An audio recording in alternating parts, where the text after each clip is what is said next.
Краснодар крайынан Таман қолтығы түбіннен Бейік Отан соғышы йылларында бәріп түшірілген самолет қалдықларын топқанлар аның білен Татарстан ұшушысы идере еткен бұлырға мәмкені сөз пилот Александр Крупнов турында бара соңғы харби биремен аның Краснодар крайында үтәуді білгілі туғанларын табу ниетіннен esтобарлар халыққа мүрәжағат ете, ихтибар етегіз, бәлки сіз Круповның туғанларын білерсіз.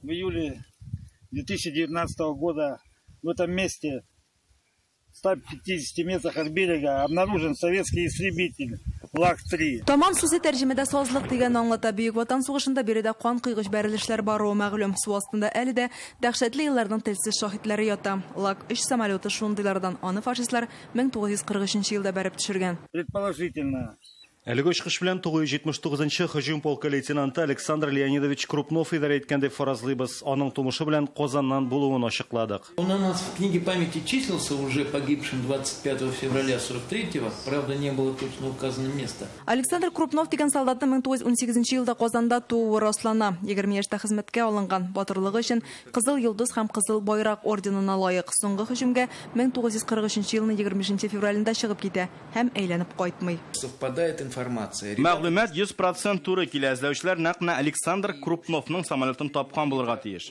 Солдатның әнисе Биектау районында Бияз тирәсендә яшәү мәгълүм. Һәр хәлдә улының вафаты турындагы кагазны шунда җибәргәннәр.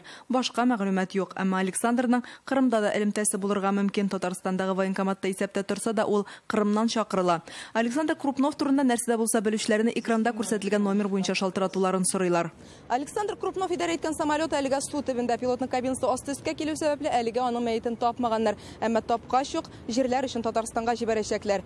Самолетны исә яңартып Краснодар өлкәсендә һәлак булган очучыларга һәйкәл итеп куярга җыеналар. Моннан 2 ел элек без Архангель өлкәсендәге шундый бер тарих турында сөйләгән идек. 1955 елда югылган Рабис Вәлиевның туганнары Татарстанның Әтнә районында табылды. Бу юлы да битараф калмасагыз иде.